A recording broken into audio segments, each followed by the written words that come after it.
Okay, Team Impact, if you're checking this video out, you're at home. Today is Thursday,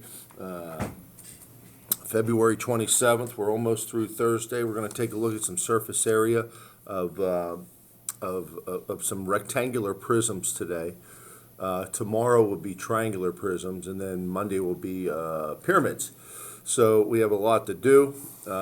Let's get after this thing. So we have our prism, and we have a net. They drew us a nice net there. So this one's not too bad. So what we're going to do is transpose this information to over here. So here's my 12. I write it down. Okay. Now, when I look at this piece right here, this little piece, I can see that that's going to be 4. All right, and when this folds up, this piece is right here, and that's going to be 6. So you really have to mark things and talk to yourself, right? These are all 12, all these long pieces, and that's 6 and 4, right? And remember, we have a front and a back. We have a left and a right. We have a top, right? A top and a bottom, if you want to label it that way, okay? Now, I really don't need to see work for this. Because 6 times 12 is 72, right? It's all base times height, right? And this is also 72 because they are congruent, right?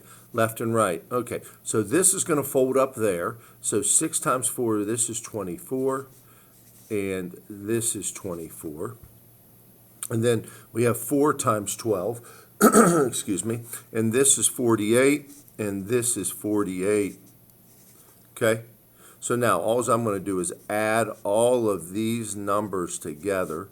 I have a couple 72s and I have a couple 24s. And when I add those all up, I end up with 288 centimeters square. Centimeters square, okay? All right, let's move on. Let's move on. So we have another prism. The long edge clearly is going to be 16. When it folds up, this short edge is, and I'm just going to draw a line, is 2.5. And then this edge here looks to be 10, right? So let's do our math. Let's take care of these two pieces right here. 16 times 10 is 160, is 160. Okay? 10 times 2.5, you just move that decimal to the right once, is 25, is 25. Okay, let's circle those two. Now, 16 times 2.5 is a little bit more to it, so we're going to do that with our calculator, and I'll get 40 and 40. Okay, so it's decomposing it. Let's add them up, 160, 160. I have two 40s, and then I have two 25s.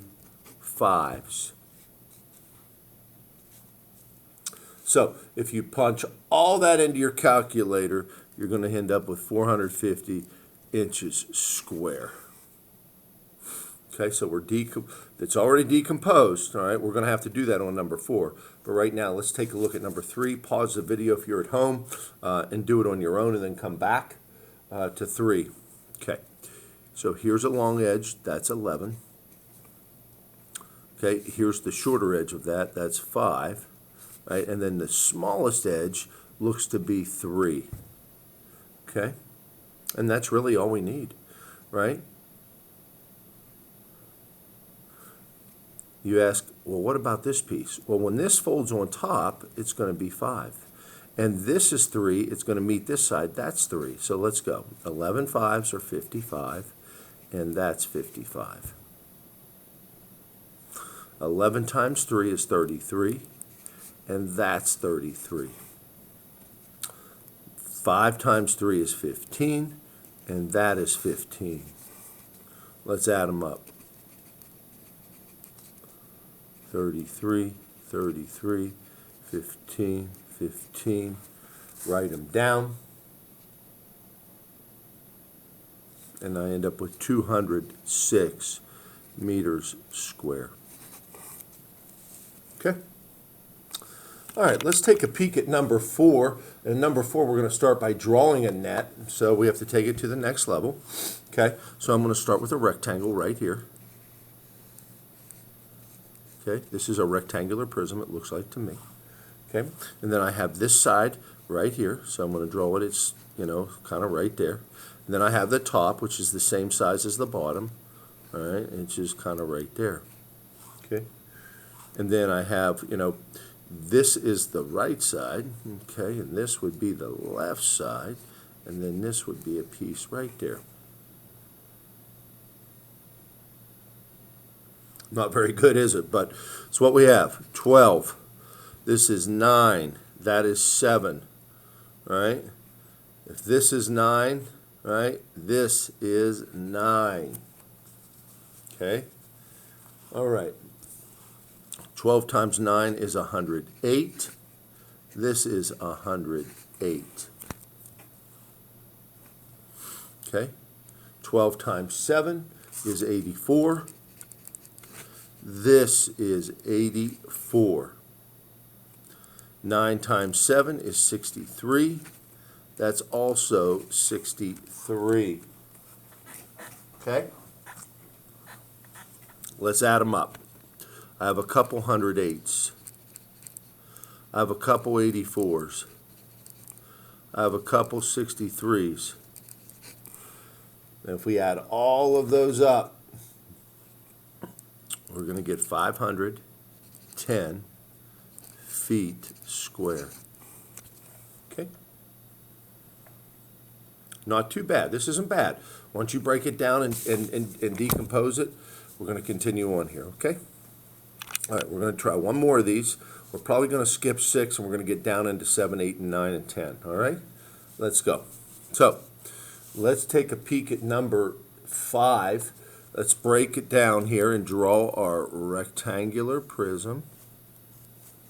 Okay, and I'm going to draw my two sides first. Okay, and this is going to be a little right there. And this is the top. And then the back side. Okay, so this is 13. And look, this is 6, this is 6. They're all 6, right? So we have two numbers. This should be pretty easy here, right? So these are all actually going to be what? 13 times 6 is 78. 13 times 6, 78, 78, 78. That is making life easy for us, right? Now, when this folds up, remember, this is all 6s. So 6 times 6 is 36, and this is 36. And let's add them up. I'm going to do this a little bit different here. I'm going to take this, instead of doing that, I'm going to say 78 times 4. All right, 36 times 2, I know is 72. All right, 78 times 4, 4 times 8 is 32. Carry the 3. 28 and 3 is 31. And I'm going to add those two up. So I did it a little bit different. I multiplied, and then I'm going to add, and I'm going to get 384. So I'm going to write that, 384 yards square. Okay? Not too bad. All right. Now, let's skip 6, all right, and let's get into number 7. Number 7, cubes. Because the surface area of each face of a cube is the same, all right, the surface area of a cube can be 6 times a side squared. Okay, so we can find the surface area of this very easily. We can find the surface area of one side and multiply it by 6, right? So they want us to take a side square, 8 square, which is 8 times 8, which is 64. So that means this side right here is 64. And guess what? On a cube, on a rectangular prism, there's 6 sides. So if we multiply that by 6, this one's nice. 384 inches square. Okay?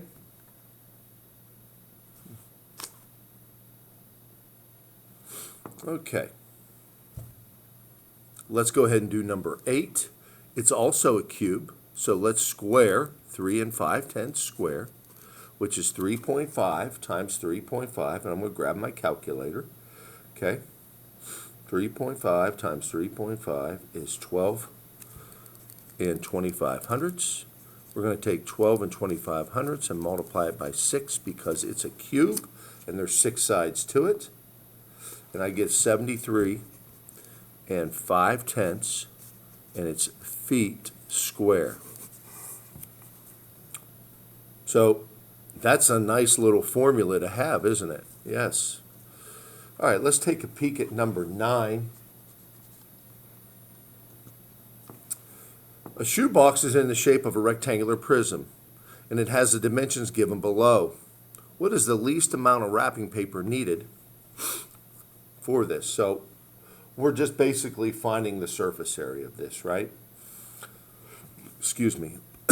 Okay, so let's draw a net of it, right? So this is going to be probably the last one we do, right? And I'm going to draw this, I'm going to draw this side, and there's that, and we're going to go one more, and we have this back piece right there. This is 14, this is 8, okay? And this piece is 5, right? So we have some different dimensions there. Okay, now, let's get our surface area here, right? 14 times 8. Okay, well, 14 times 8 is 112, I think. Yeah. So if that's 112, okay, there's the bottom, it's 112. Okay, 14 times 5 will give us this piece and this piece. So 14 times 5 is 70, and this is 70. Now, when this folds up, this is 5. This is going to be the top, that's 8. So I could do it here. All right, 8 5s are 40, and this is 40. Oops, sorry. Let me pull that up for you a little bit. And let's add them up. 112, 112, 40, 40, 70, 70. Those are all of my circled numbers. When I add all of those up for number 9, I get 444 inches square. Okay? So, how much wrapping paper do we need? The minimum amount is going to be 444 inches square. Okay? We're going to skip number 10, and let's take a peek at your homework today. Okay? I want to get you started on that. So homework 10 is right here. You have 1 through 5 on that page and up to 11 on this page. Okay? All right. Have a good day, guys, and I'll see you when I see you.